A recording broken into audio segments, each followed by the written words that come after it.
Oh man, it's a Saturday morning, 8:45 or so. Here's the desk, man. Whew. It's not terribly heavy. It's just about an inch too wide for every single door. And it had to go through 1, 2, 3, 4 doors and a screen door. Ugh. Well, there it is. Here it be. It's missing a couple of... That one's seen better days. This leg is split, and he just wrapped some wire around it. Probably glued it.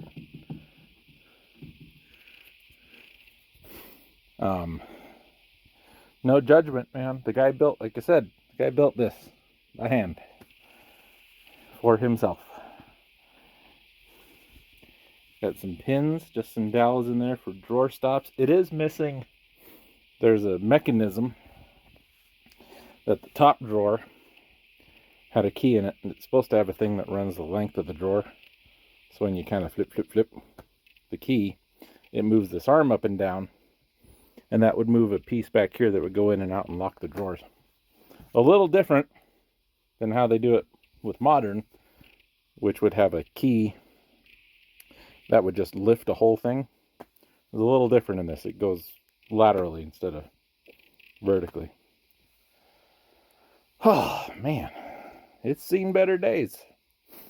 It's got some signs of its own use. Like that may not be the original top. If it is, it's been moved. A lot of extra screw holes in there. It may have had a different method of attaching itself. I don't know.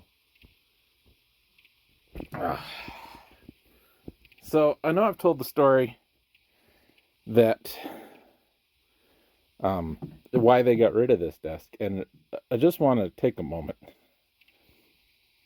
I fought so hard for them to keep this thing because it's part of the history of the library. Normally I don't care too much about stuff like that, but for some reason it did not seem right to get rid of the desk built by the guy who founded the library, who the library is named after. It did not seem appropriate to do that. So what I had for a desk was just like one of those real cheap, put together yourself Walmart, IKEA kind of things. I don't know where it came from, but it was garbage.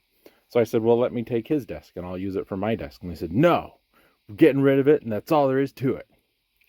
I thought, what the hell does it matter? This is bigger than what I was using, and it's got drawers in it. Mine didn't even have that. I said, nope. Director said, it's going away. And I had to go to the library board to make sure that it got surplused and that I could buy it. The director didn't really like me before that, really didn't like me after that, which is why I quit. Too bad, too. I liked that job. Anyway, that's going to go over there. And then we'll figure out what we're doing with the rest of the crap once it's in position.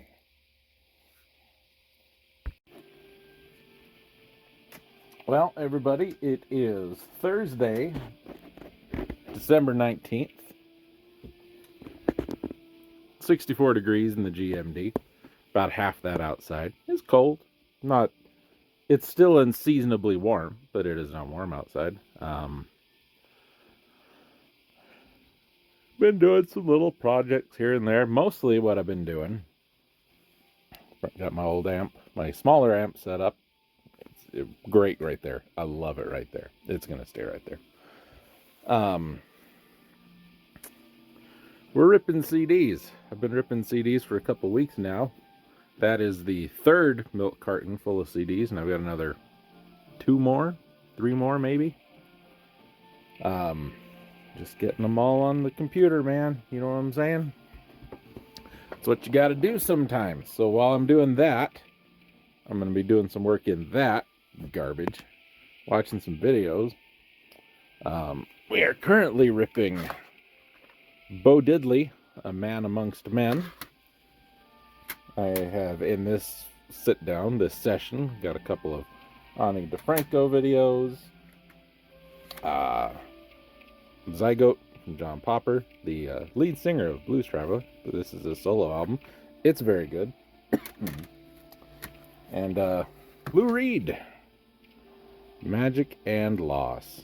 I feel like I don't like Lou Reed as much as I'm supposed to. I'm not like, oh God, Lou Reed, get him out of here. But I'm like, oh, Lou Reed, all right. You know what I'm saying? And we also did this one, the Dallas Brass Nutcracker. When I was a kid, junior high band, 1996, we needed to do a fundraiser for the band, and our band director, trumpet player, big fan of the Dallas Brass, so he got a hold of them or their company or whatever, and said, hey, we want to do this thing. So they said, okay, you guys sell some CDs, we will come out and we will do a concert. Just sell tickets. That's all you got to do, sell tickets. And we had like 3 or 4 different schools all involved in this little process. And every school we will bring up on stage and we'll do 1 or 2 songs with them. And I don't remember what we did, but Dallas Brass, yeah. Do I listen to it? No. Did I keep it? Yeah, because we all got our own. It was kind of a neat thing, you know. Had a lot of fun in junior high band. More fun than it did in high school band. We, about half an hour away, there's a jazz and blues festival and clinic for school bands. And the first year I went, met Tom Malone, and I can never remember this other guy's name. Tom Malone was the trombone player for the CBS Orchestra, David Letterman's band, and he was the trombone player in the Blues Brothers movies and the Blues Brothers, recordings.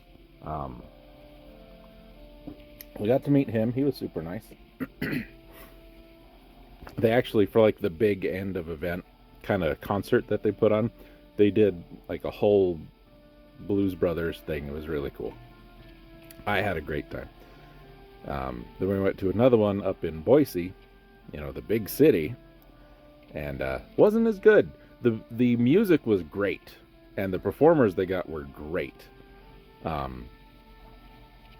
the clinic and the event was really bad. Like, they really just acted like we were, they didn't want us there, even though we were invited. You know what I mean? That kind of thing. Wasn't good. What's next? Good old John Denver. I do like John Denver sometimes. I feel like John Denver can be very nasally, and I'm not it's hard. I don't generally like nasally voices, but then I also do. So, I don't know. Anyway, the Boise one, I got to meet Eddie Palmieri. He was awesome. Met Curtis Stigers up there. He's awesome.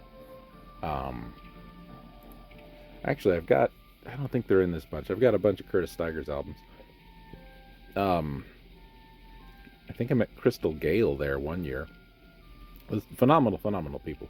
And, we're not best buddies. We don't chit-chat, but I did, I found Curtis, I think on Twitter, back before Twitter went all to hell.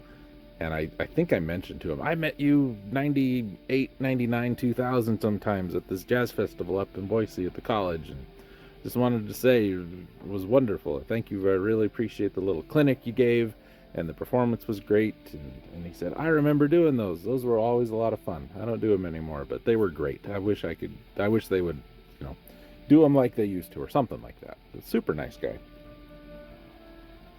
And then I heard him on a Randy Newman podcast. So it all comes back around, I guess.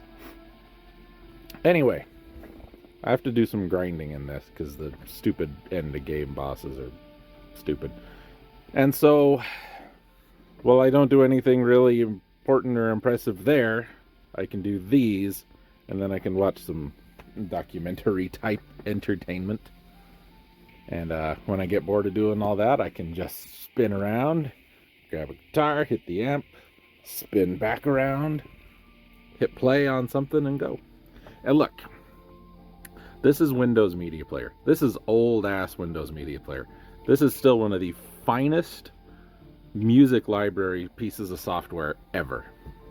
The new one, Groove, whatever they called it for a little while, not as good. The Zune one was close, but it wasn't quite good enough. This is the best. I've never used a better one. Amp, this one. Oh, give it a second. This one. This is where I play the music for the streams over here. So it will put the text on the screen. Not as good. Not as good. I've used a bunch. They're not as good. They're not as good. This one is the best. I wish I could skin it a little more. I know it's got...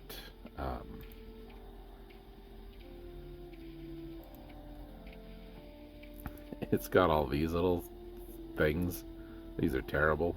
I hate them.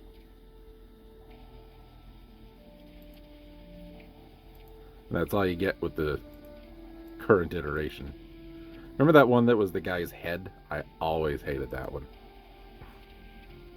Always. I like to see everything. I just want to see it. You know what I'm saying? Hey, look.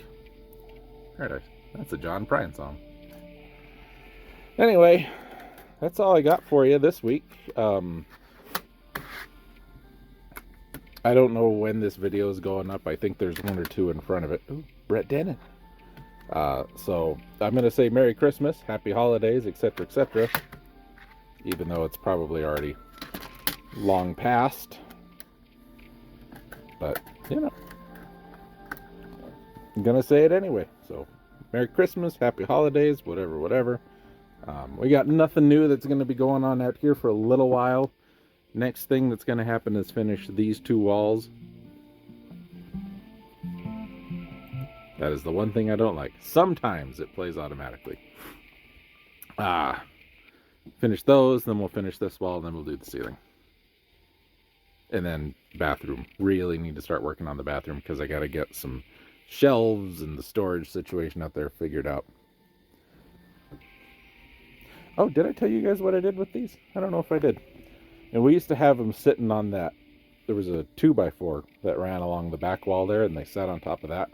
Because the way these doors work, you couldn't open it. So I don't know why I didn't do that to begin with. I took that 2x4 and just cut it up and made feet and screwed it to the bottom of each one of those. Much smarter idea. Don't know why I didn't do it in the first place. Anyway, we'll be back sometime after Christmas. Y'all have a good one. December 21st, by the way, in case you're wondering. I'm sure you weren't. It's your old pal Jason's birthday. He's made it to 41, despite all odds and communications and thoughts from everybody else. I said, he won't make it. He won't make it to 41 backwards. And then I did. Much to the dismay of everybody. All right. I got nothing. I really got nothing. That's what we're doing. See y'all later. Hey, you. How are you? Should probably turn that down a little bit. We're out here in the GMD, of course. Got a Coolio multi-world stream happening. Tons of fun. Look at those guys. Look, he's Zelding. He's Zelding. Look at him go. This is great. Working on a couple projects. Third box CDs is done. There are, on average, 120 CDs per box. This is the third box. I've got at least 2 more, probably closer to 3. So, yeah. There's a thing open over there. You got stuff happening over here. So, first thing. Change some stuff around. Got some birthday stuff. Got a WKRP sign. Got some lights for in here, and they're kind of okay. There you go. They are battery-powered USB lights. They've got a motion sensor there. There's a switch over here to turn them on or off. full time. When the battery runs down, this unplugs. You charge it with a USB-C. That one turned off. There you go. It's been really nice to have these out here for a couple of days. Much better than, darkness. I do wish it lasted a little longer. That's okay. I'm not complaining. But now that I've got the desk and it's cleaned off and I can get in there and see and look around. Actively bugs me because there's an enemy over there that I can't kill, and this is a kill room. Oh no. Turn that down a little more. Okay. What else? So, changed up a couple things over here. Picked up this little guy. This was also a gift. It is a surge protector. Well, not a surge protector. The power strip. And it clamps on. So you might be able to see there's the clamp. 2 USB A and C's, 3 outlets. So these now plug into that. Battery charger's plugged in all the time now, so I don't have to have lights on to charge the battery. I did lose the switch. I may get an inline one and put it down here, or just wire up a light switch. I can do that. So where am I? This is the old one that used to be over there. So I don't need the ring light anymore because I can just do that. And that worked great. That worked absolutely fine in my test. So we're good there. Was able to pull this thing out because I don't need that anymore. All this does is power. But I've got an A and a C there. So fine there. So I've been working on some stuff. Got a new little work desk thing that'll fold out like a TV tray, like a little table. The top is on threads, so you can clamp things in it.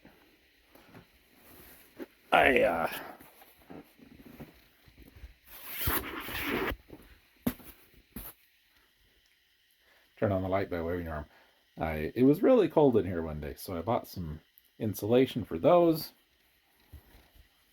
This is what's left. I really like this stand, except it's padded here and a little tiny bit here, and it's not padded anywhere else. So I've been using the leftovers for this to pad that. It's fine. Hercules, do better. Okay. All right. So, projects. Let's get this one out of the way first. This guitar. This is my first guitar. First guitar. Bought it myself with summer job money when I was in 7th grade, 8th grade, something like that. And when I got it, I don't know what the thing was. This is a Yamaha RGX 312. That is a Yamaha RGX 112. And this one is very similar to what somebody did with this one. So, this has been filled. The switch has been filled. They filled in the tone, and they filled in the output. I don't know what they were planning on doing, but they were going to have, I guess, 2 pickups and 1 volume. I don't know. So when I got this, the 2 single coils were filled. The switch was filled. The tone was filled. So it was just humbucker, volume, output. That was it. And it had been painted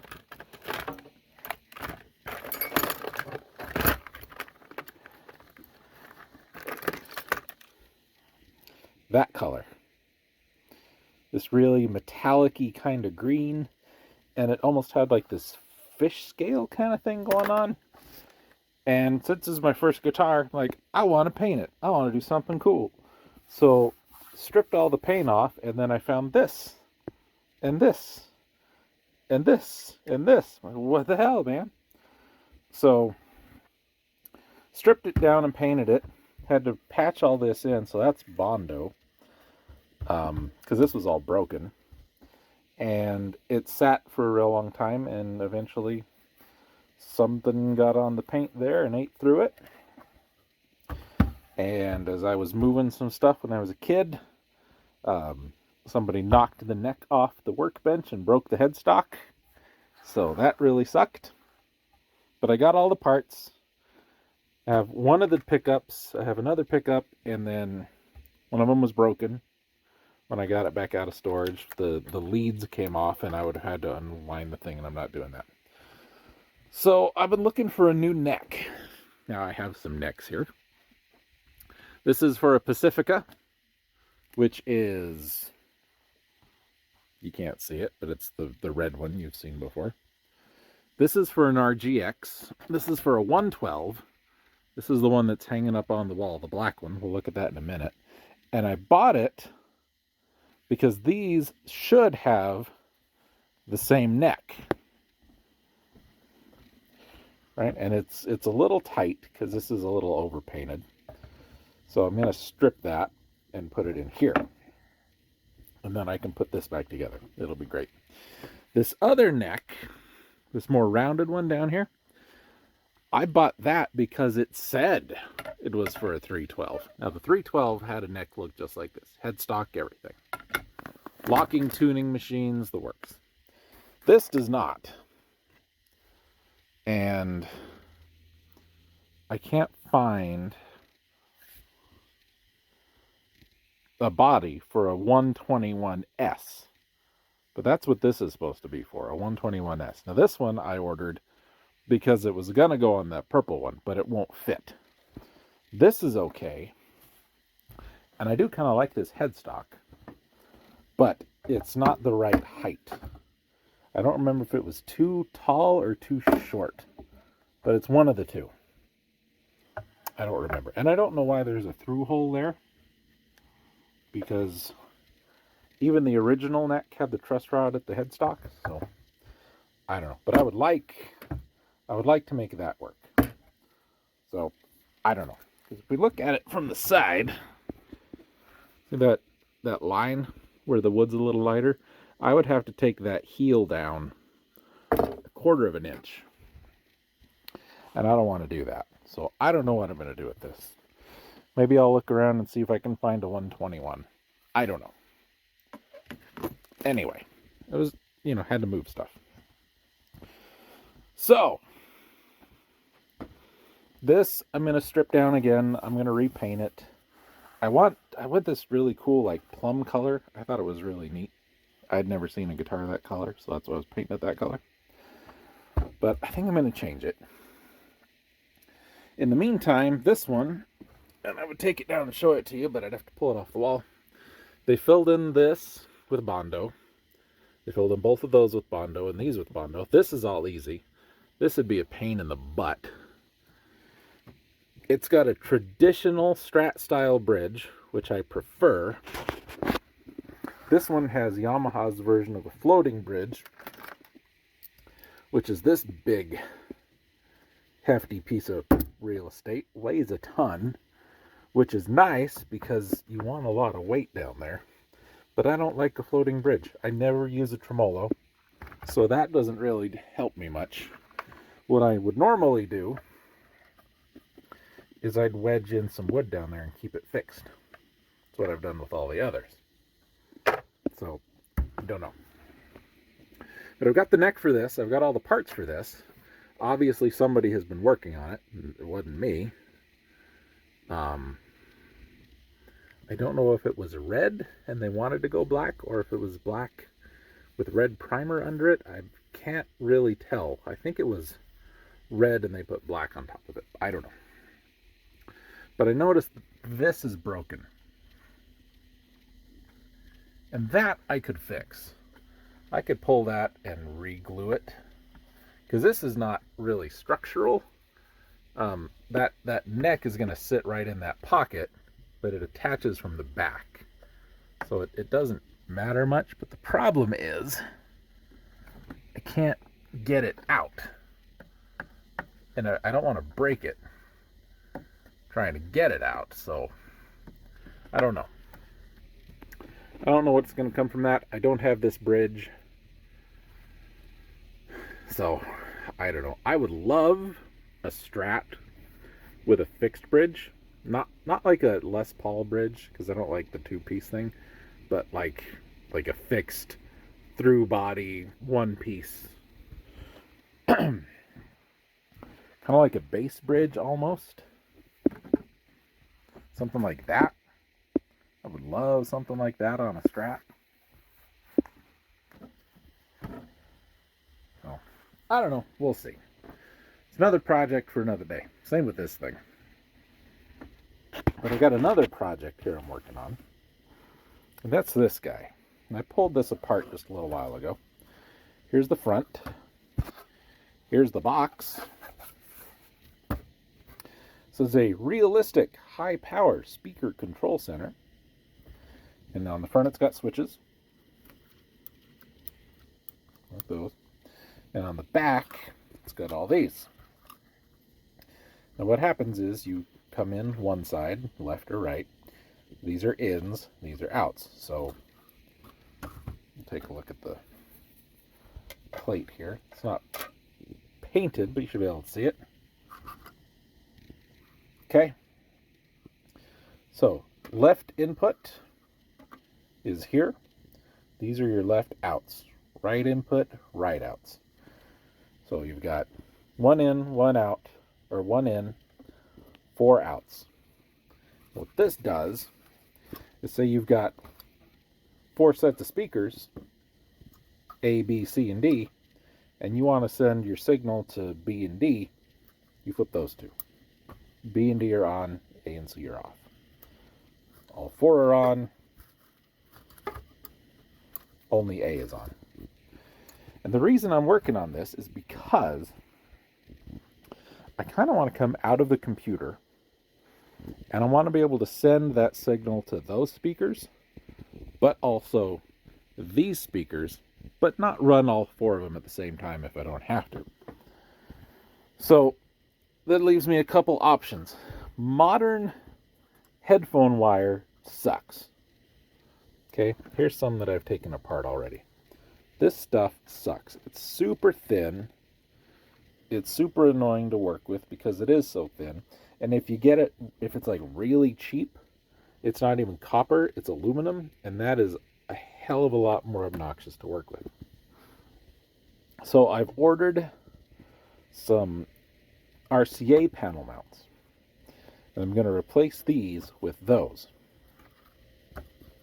So instead of doing this thing, because I'm not sending power through these, not like coming out of that amp into these switches, out of these, I'm just sending signal. So we're going to replace them with what is basically going to be these. So I can just RCA everything. So we'll come out of the computer with, 3.5 millimeter into this. So computer will come in, plug in left and right like that.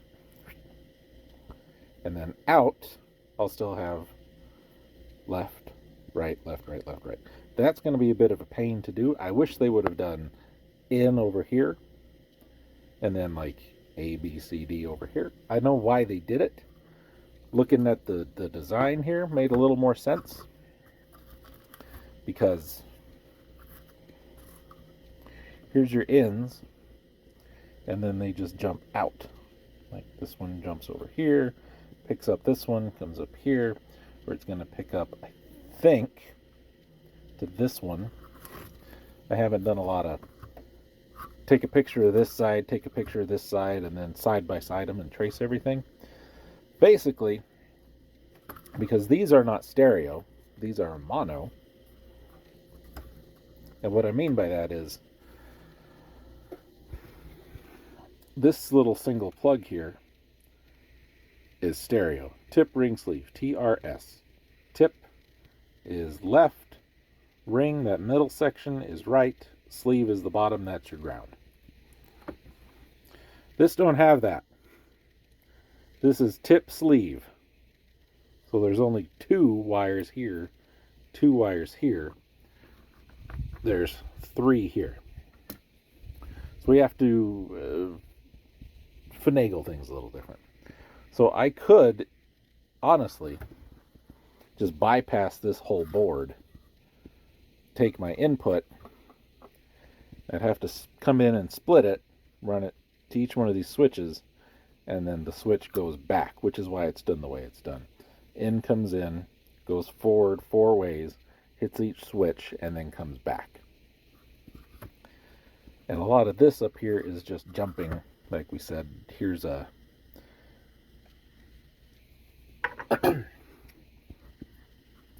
your negative from the left channel in, and it comes up to this pin right here. If we flip that over, that's right there. So this is the negative from the left channel in, which comes over to this. Flip that over. That's right here, which is your negative to B and A, which comes up to switch A and B. Make sense? So we don't have to worry, depending on how I do it, don't have to worry about any of these traces. We just unsolder all of this, and then I follow, this goes here, this goes here, this goes here, whatever. Because these are in blocks of 4, and this is in a block of 2, it's going to be a little more complicated than I want it to be. But I ordered some panel mount RCA plugs like this, and I can just unsolder these legs. Each one of these basically has one connector for the tip and then one for the sleeve. You common all of the sleeves. Basically, you have one negative going all the way across, and all the sleeves connect to that. And then you just do your hots, your positives the other way. So if you look at those, see there's only 2 right there, right down there. And when you put your cable into these little things from the back, what you're doing, sorry, this is a pain. Inside each one of these, there's a little metal tab. And this pinches your wire against that tab in there. So you come to the other side, and it's going to touch the positive, the red one, is going to touch this, which bridges over and comes down. And then your negative touches this, goes down. And if we flip them over, we can see where they're all going. So we just, if we need to, we run a little jumper from each one of these to that. Basically, we replace these solid pieces with wire. Now, ideally, I could just get a plate and replace this whole thing. Probably can't.